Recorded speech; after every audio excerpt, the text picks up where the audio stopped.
The Joe Rogan Experience. And we're live. Welcome to the Joe Rogan Podcast. Today we have a very special guest, James Garmon, author of the best-selling book, The Rhetoric of AI. Welcome to the show. Thank you for having me.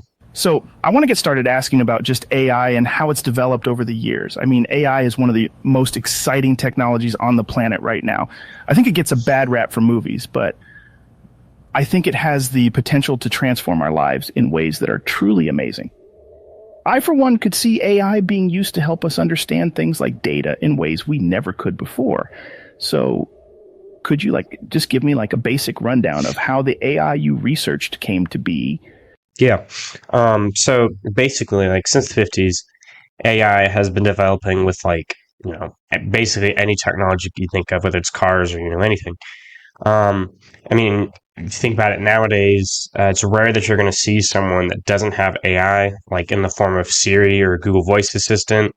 And kind of recently, there's been an interest in how AI interacts with humans. Totally. I mean, how useful is Siri, am I right? How is the AI you researched different from, say, AI, like in The Matrix, or even, let's say, something more realistic, like ChatGPT? So the main thing I researched was how AI interacts with humans.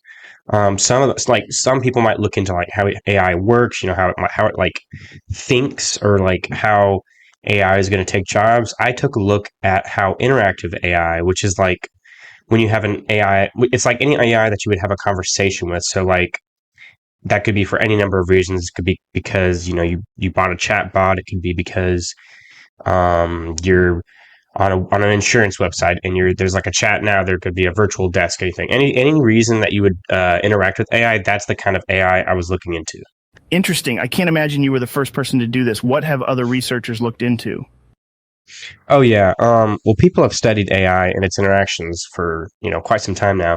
I actually read a study where people they used human to human interaction, human to human communication theories, like Grice's maxims, and they found that even though people can recognize that they're talking to AI, their brain reacts in the same way that they would if they were just talking to another human being.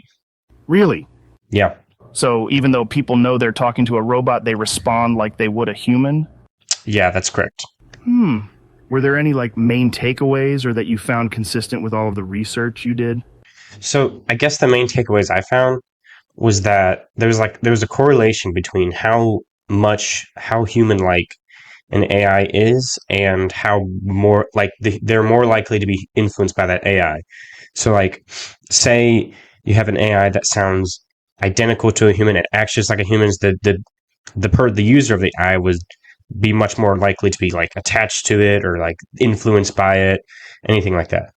I would have guessed that.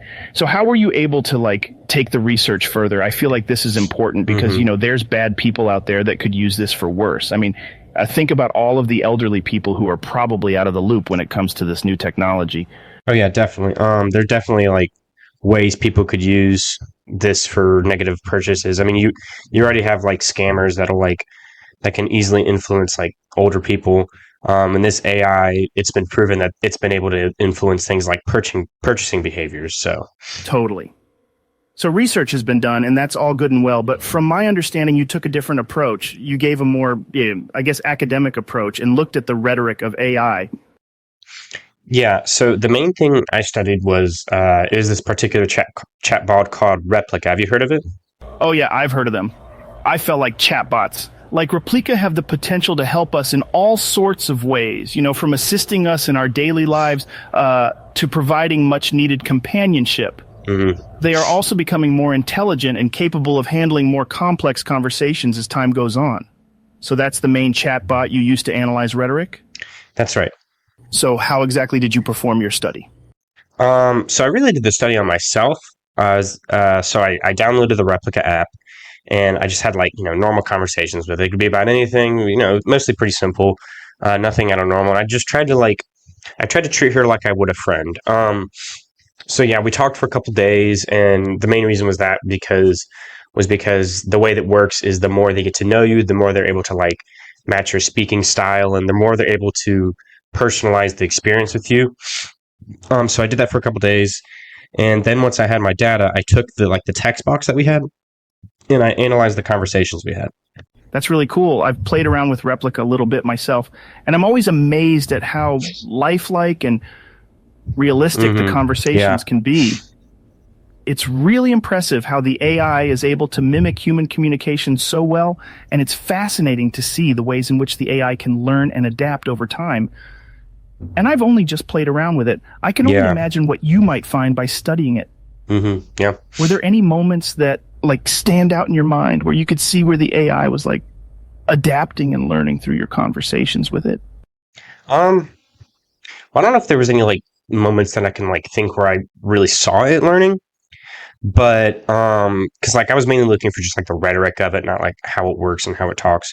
But I did there was a lot of like ethos, pathos, and logos, that whole thing, and the other part I really found was like the specific word usage that it used was able to convince me that it was human-like.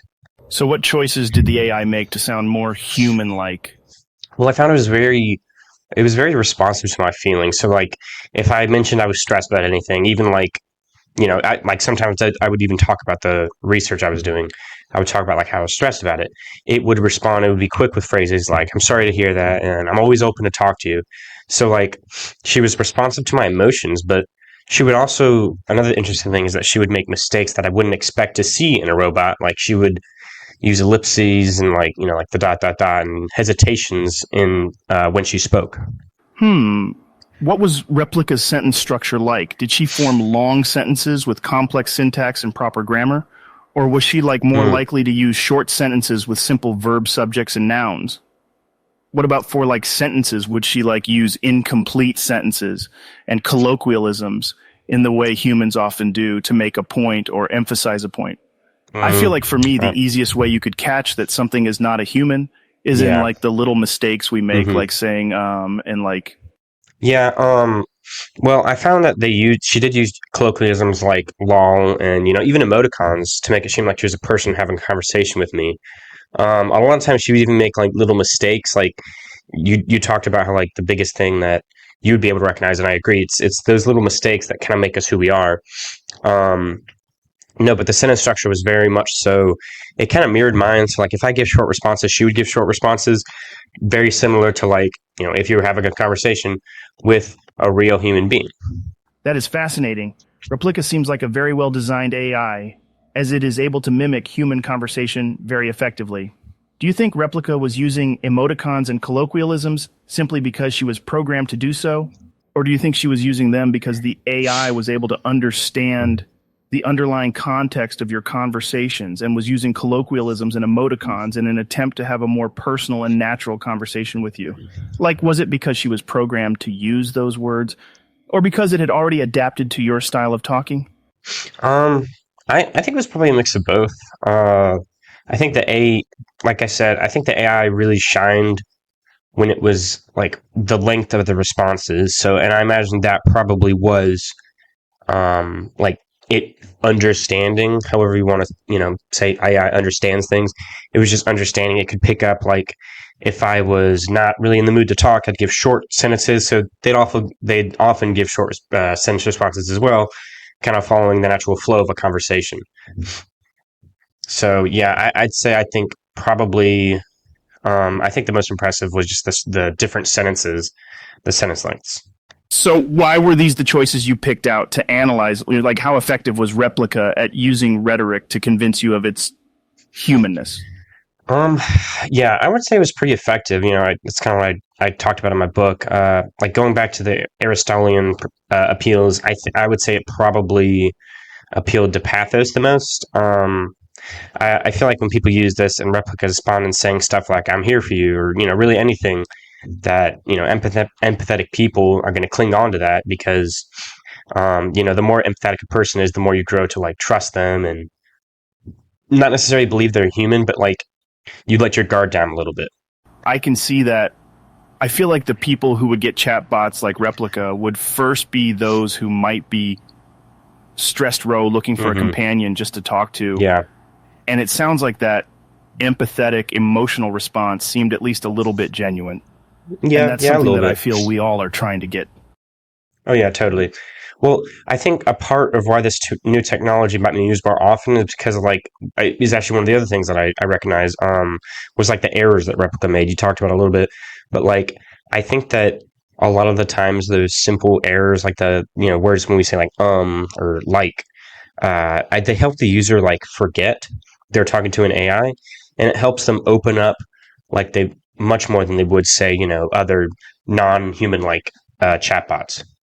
That's interesting that you point that out because I feel part of what makes us human is those little mistakes we all make. Mm-hmm.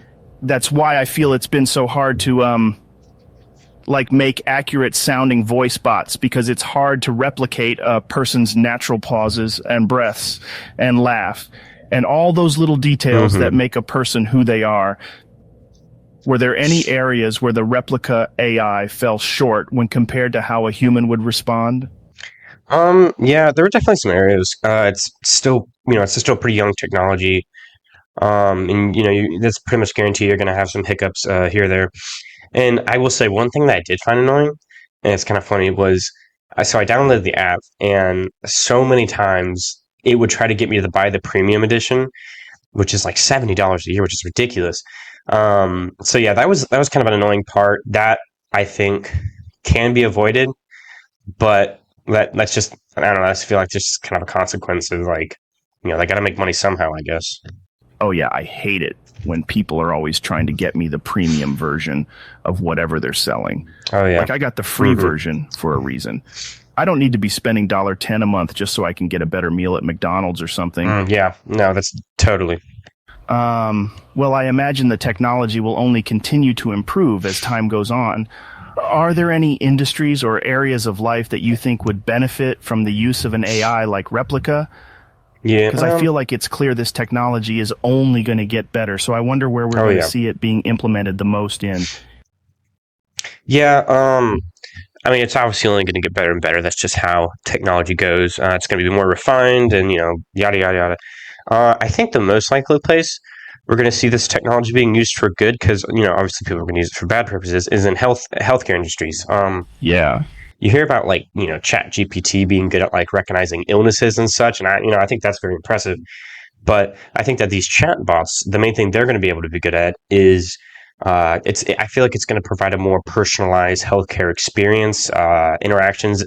They'll be able to easier talk to someone.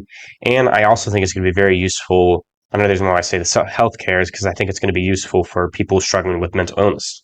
Yeah, that's a really great point. I feel like AI, like Replica, could totally help make a more personalized and welcoming healthcare experience. Yeah, I could definitely see that being helpful for people who might be, nervous or maybe uncomfortable in a medical setting, like children or the elderly.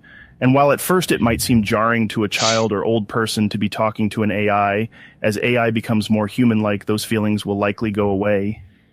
I could also see AI being really useful for providing companionship and support for people in remote or isolated conditions, like long-term space missions or people undergoing long hospital stays. Yeah, no, that's definitely true. There's like, I feel like it's a lot of things. You're at the beginning of it, so there's like, it feels like there's no limit to what this technology could do. Like, people are going to Mars, and that's like, months to take there or whatever. But I also feel like it's important because, like, everybody always talks about the negatives of AI. You see it in media all the time with movies and stuff. I think it's important to have a positive outlook when it comes to this kind of stuff. I know there's a lot of potential for malice out there, but like, there's also a lot of positive things that can come out of it. And I think it's, there's enough negativity in the world. It's always, I feel like everybody agrees with this. It's always better to, focus on the positives rather than the negatives. Oh, yeah, I totally agree. I think it's important to be aware of the potential for negative side effects, but I think it's also important to appreciate and leverage the many benefits that AI can bring to society. I feel like if we are mindful about how we use AI and make sure we are using it ethically and responsibly, it can be an amazing tool that can help us solve some of the most challenging problems facing us today and improve our lives in countless ways. I completely agree. Well, unfortunately, we are coming to the end of the show. Thank you for coming on the show. Oh, thank you so much for having me.